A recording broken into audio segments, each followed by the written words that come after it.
तुमच्या 6 महिन्याच्या बाळाला काय खाऊ घालायचा असा प्रश्न पडतोय का? कोणती भाज्या, कोणती फळे, किती प्रमाणात आणि सुरुवात कशापासून करायची?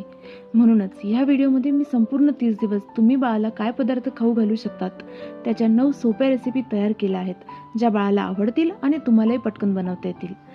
या सर्व रेसिपीवरील 4 घटकांना लक्षात घेऊन बनविण्यात आल्या आहे. चला तर मग सुरू करूया. फर्स्ट रेसिपी तांदळाची पीच. त्यासाठी मी एका भांड्यामध्ये थोडे तांदूळ घेत आहे. 1 ते 2 चमचे तांदूळ सुद्धा पुरेसे आहेत. हे तांदूळ मी आता स्वच्छ पाण्याने धुवून घेणार आहेत. 3 वेळा तांदूळ धुणे मी इथे रिकमेंड करते.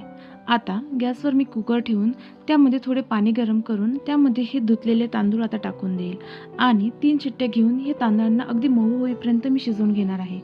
तांदूळाला स्वतःची चव असते आणि तो पचायलाही अगदी हलका असतो, म्हणून बाळाला पहिले फूड म्हणून मी तांदळाची पेजच निवडली होती आणि माझ्या बाळाने ते अगदी आवडीने खाल्ले होते.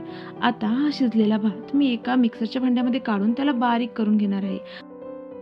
या पेजचे टेक्स्चर असे क्रीमी असले पाहिजे. तर रेडी आहे आपली तांदळाची पेज. आता भरपूर पौष्टिक असे मुगाचं डाळचं पाणी आपण बनवणार आहोत.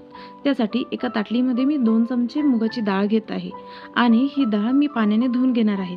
तांदळासारखे यालाही 3 वेळा धुणे मी इथे रिकमेंड करेल.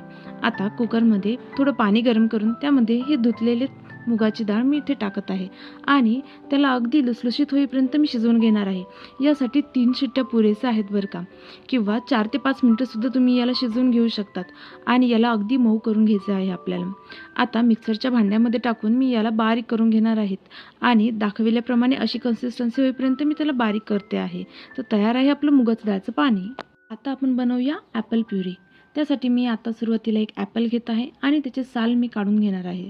देठसुद्धा मी इथे काढून घेऊन त्याचे बारीक काप करून घेत आहे.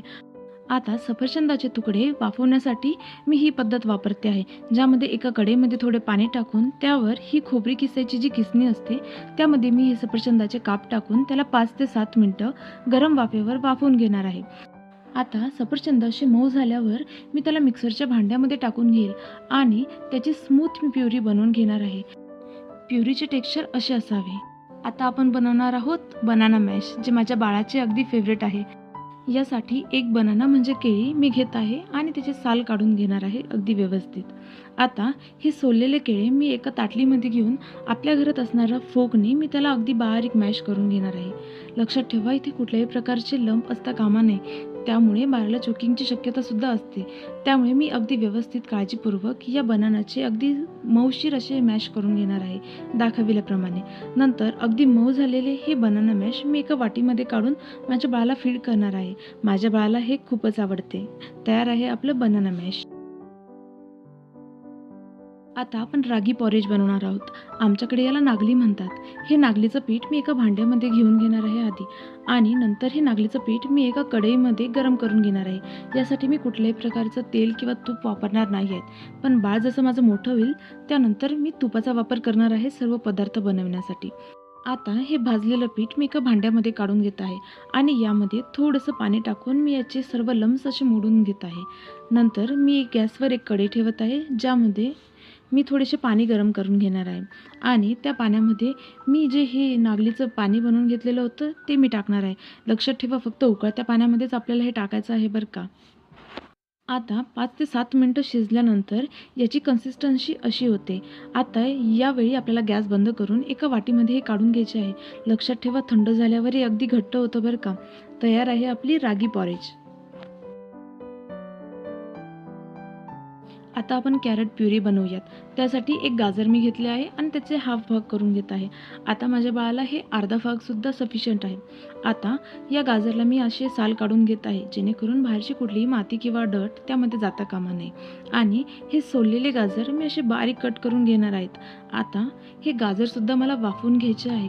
तर माझी जुनीच पद्धत मी इथे वापरते आहे, जिथे मी गॅसवर एक कढई ठेवत आहे आणि त्यावर कुठलंही एखादं स्टँड किंवा ताटली मी उलटी ठेवणार आहे. जसे की मी इथे दाखवत आहे की मी इथे थोडे पाणी टाकले आहे. त्यानंतर एक ताटली मी याच्यात अशी उलटी ठेवलेली आहे आणि या ताटलीवर माझ्या घरात असलेली खोबरी किसायची जी किसणी होती ती मी अशा ठेवत आहे आणि यामध्ये मी माझे कापलेले गाजर आता टाकून घेणार आहेत. हे गाजर वाफवण्यासाठी जवळजवळ 10 मिनिटं मला लागले होते आणि गॅस मी मीडियमवर ठेवलेला होता. 5 ते 10 मिनिटानंतर मी जेव्हा याचे झाकण असे उघडते तर मला माझे गाजर अगदी मऊ झालेले दिसत होते. त्यासाठी मी हे असे चाकू घालून सुद्धा त्याचं टेक्स्चर चेक केलं आणि हाताने दाबून सुद्धा बघितले. जेव्हा ते मला मऊ झालेले दिसले तेव्हा मी त्याला एका मिक्सरच्या भांड्यामध्ये काढून घेतले आणि त्याची बारीक पेस्ट करून घेतली. लक्षात ठेवा, या पेस्टमध्ये मी कुठल्याही प्रकारचे लंप असू दिले नाहीत, कारण की त्यामुळे बाळाला चोकिंगची सुद्धा शक्यता असू शकते. तर तयार आहे आपली कॅरेट प्युरी. नेक्स्ट आपण बीटरूट प्युरी बनवणार आहोत. त्यासाठी मी एक बीट घेतलेलं आहे. न्यूट्रिशनने भरपूर असं हे बीट आपण बाळाला नक्की दिलं पाहिजे. आता मी हे बीटाचं साल काढून घेणार आहे आणि हे बीट अगदी बारीक चिरून घेणार आहे. आपण जसे गाजर वाफवून घेतले होते तसेच आपल्याला बीटलासुद्धा वाफवून घ्यायचे आहे आणि आपली सेमच पद्धत वापरणार आहोत आपण इथे सुद्धा. मी असे बीटाचे तुकडे करून घेतलेले आहेत आणि आता मी कढई ठेवलेली आहे गॅसवर आणि आधी जसं मी ताटली वापरली होती तर मी आता लोखंडाचं एक स्टँड वापरणार आहे. माझ्याकडे खोबरे किसण्यासाठीची जी चाळणी होती त्यामध्येच मी हे बीटाचे तुकडेसुद्धा टाकले आहेत आणि 10 मिनिटं मी याला वाफवून घेणार आहेत. इथे तुम्ही चेक करू शकतात की बीट नक्की वाफलेलं आहे का नाही, मऊ झालेलं आहे का नाही. आणि हे मऊ झालेले बीट मी आता थंड झाल्यावर मिक्सरच्या एका भांड्यामध्ये काढून घेईल आणि त्याला बारीक वाटून घेईल. इथे मी गरम पाणीसुद्धा टाकलेले आहे कारण की मला याची अगदी पातळ कन्सिस्टन्सी पाहिजे होती. नेक्स्ट आपण बनवणार आहोत मॅश्ड पोटॅटो.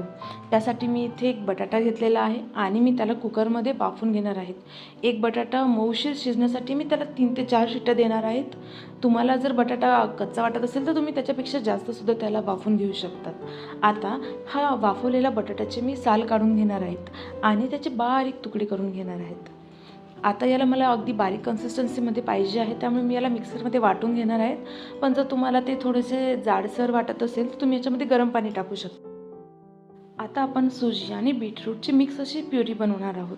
त्यासाठी आपण सुजी म्हणजे रवा एका भांड्यामध्ये काढून घेतलेला आहे आणि दुसरीकडे आपल्याला बीटाचे बारीक तुकडे करून त्याला किसूनसुद्धा घ्यायचे आहेत. आता या प्युरीसाठी आपल्याला थोडेसे बीटसुद्धा सफिशियंट आहेत, त्यामुळे मी एका बीटाचा एक पावभागच घेतलेला आहे इथे. आता मी एका कढईमध्ये हा रवा पहिले बारीक भाजून घेणार आहेत. अगेन मी यामध्ये कुठल्याही तूप किंवा तेलाचा वापर केलेला नाही आहे. किसलेलं बीट मी यामध्ये घालून याला थोडंसं भाजून घेणार आहे आणि त्यानंतर गरम पाणी मी यामध्ये टाकून याला शिजवून घेणार आहेत. अगेन आपल्याला हे इथपर्यंत शिजवायचं आहे की जेणेकरून आपलं बीट मऊ झालेलं पाहिजे.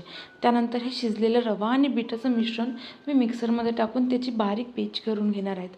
अगेन त्याची कन्सिस्टन्सी अतिशय आपल्याला पातळ पाहिजे आहे. अशा कन्सिस्टन्सीमध्ये तयार आहे आपलं बीट आणि सुजीची पॉरेज. आता अगदी महत्त्वाचा हा स्क्रीनशॉट तुम्ही सेव्ह करून ठेवा, ज्यामध्ये हे सर्व पदार्थांची क्वांटिटी किती असली पाहिजे, त्याला किती वेळा दिला पाहिजे आणि त्याची कन्सिस्टन्सी कशी असली पाहिजे त्याची इन्फॉर्मेशन दिलेली आहे. तुम्हाला कंटेंट आवडला असेल तर शेअर करा, लाईक करा आणि चॅनलला सबस्क्राईब करा. थँक्यू.